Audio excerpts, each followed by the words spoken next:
আসসালামু আলাইকুম বন্ধুরা, তোমরা কেমন আছো? আলহামদুলিল্লাহ, আমিও ভালো আছি।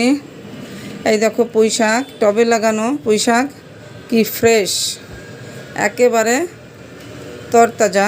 আর হচ্ছে এই যে আমার ছাদ বাগানের টবের করলা বা উচ্ছে, পুঁই শাক দিয়ে আজকে আমি বড় মাছের মাথা রান্না করব, আর এই উচ্ছে দিয়ে চিংড়ি মাছ ভাজি করব।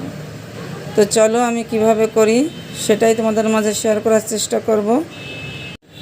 এই তো বন্ধুরা, রান্নাঘরে চলে আসলাম রান্না করতে। প্রথমে আমি মাছটা ভেজে নেব।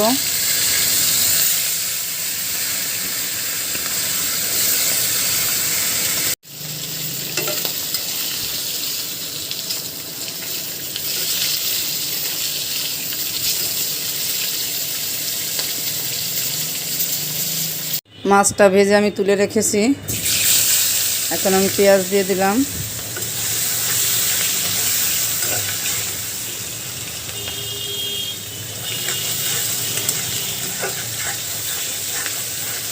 তো বন্ধুরা দেখো, পেঁয়াজটা ভাজা হয়ে গেছে। এখন আমি রসুন বাটাটা দিলাম, একটু শুকনো মরিচ বাটা, হলুদ বাটা, জিরার গুঁড়া। কাঁচামরিচের বাজারের দাম, তো আমার বাসায় কাঁচামরিচ এমনিতে নেই। শুকনা মরিচ আমি ফেলে দিয়েছি, বিচি ফেলাইয়ে ফেলে দিয়েছি। আর মশলাটা ভাজা হয়ে গেছে, মশলা কষানোর জন্য পানি দিয়ে দিলাম।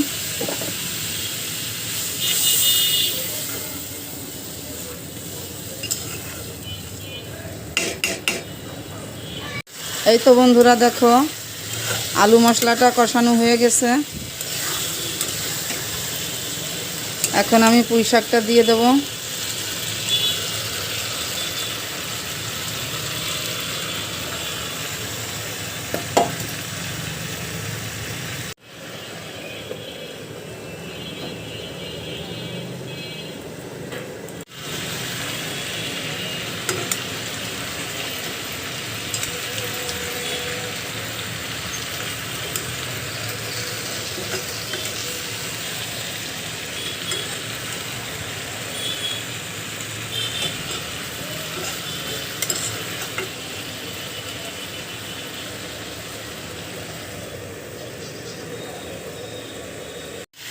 দেখো বন্ধুরা, তরকারিটা আমার কষানো হয়ে গেছে।